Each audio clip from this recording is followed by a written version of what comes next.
آج کل عام طور سے ایک جملہ بولا جاتا ہے کہ دعائیں تقدیروں کو بھی ٹھال دیتی ہے یا دعائیں تقدیروں کو بھی بدل دیتی ہے۔ اس جملے کی کیا حقیقت ہے؟ کیا ایسا کہنا درست ہے یا نہیں ہے؟ اسی طرح یہ کلمات، یہ جملہ بذاتی ہی اس کی کوئی حقیقت ہے یعنی کہ درست ہے یا نہیں ہے؟ دیکھیں، تقدیر کی دو قسمیں ہیں، ایک ہے تقدیری مبرم اور دوسرا ہے تقدیر معلق۔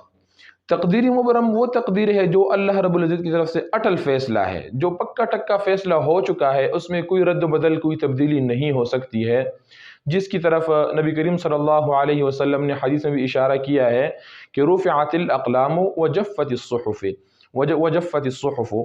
کہ قلم اٹھا لیے گئے ہیں، یعنی کہ جن قلموں کے ذریعے سے تقدیر لکھی جا رہی تھی اب وہ قلم اٹھ چکی ہے، اور اسی طرح جفت الصحف، جن صحیفوں پر لکھی جا رہی تھی تو وہ سیاہی خشک ہو چکی ہے۔ تو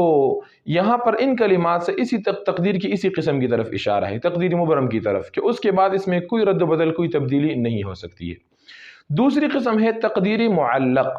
تقدیر معلق وہ تقدیر ہوتی ہے جو انسان کے کسی عمل پر معلق ہوتی ہے کہ اگر فلاں بندہ، فلاں انسان ایسا عمل کرے گا تو اس کو ایسا بدلہ ملے گا، اس کے بدلے اس کو یہ ملے گا، یعنی کہ اگر اس کے لیے تقدیر ایک لکھی جا چکی ہے تو فلاں عمل کے ذریعے سے اس کی وہ تقدیر بدل سکتی ہے۔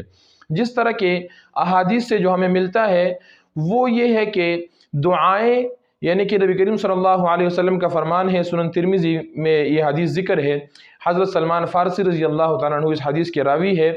کہ تقدیر کو سوائے دعاؤں کے اور کوئی چیز ٹال نہیں سکتی،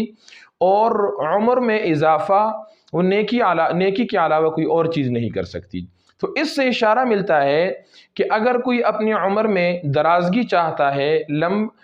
لمبا کرنا چاہتا ہے، عمر زیادہ کرانا چاہتا ہے اللہ کے ہاں، تو اس کے لیے نیک اعمال کرے گا، وہ تو نیک اعمال کے ذریعے اس کی عمر میں اضافہ ہوگا، برکت ہوگی۔ اسی طرح وہ تقدیر جو معلق ہوا کرتی ہے، تو اس تقدیر کے بارے میں نبی کریم صلی اللہ علیہ وسلم نے فرمایا کہ دعاؤں کے علاوہ اور کوئی بھی چیز تقدیر کو نہیں ٹال سکتی ہے۔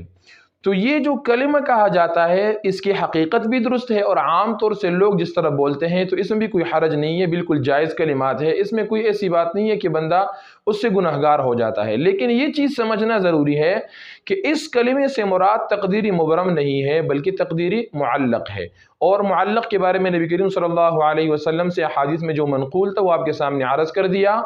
کہ دعاؤں کے علاوہ اور کوئی چیز تقدیر کو نہیں بدل سکتی، اور اسی طرح نیکی کے علاوہ کوئی اور چیز عمر میں درازگی نہیں لا سکتی ہے۔ اللہ ہم سب کو عمل کرنے کی توفیق عطا فرمائے۔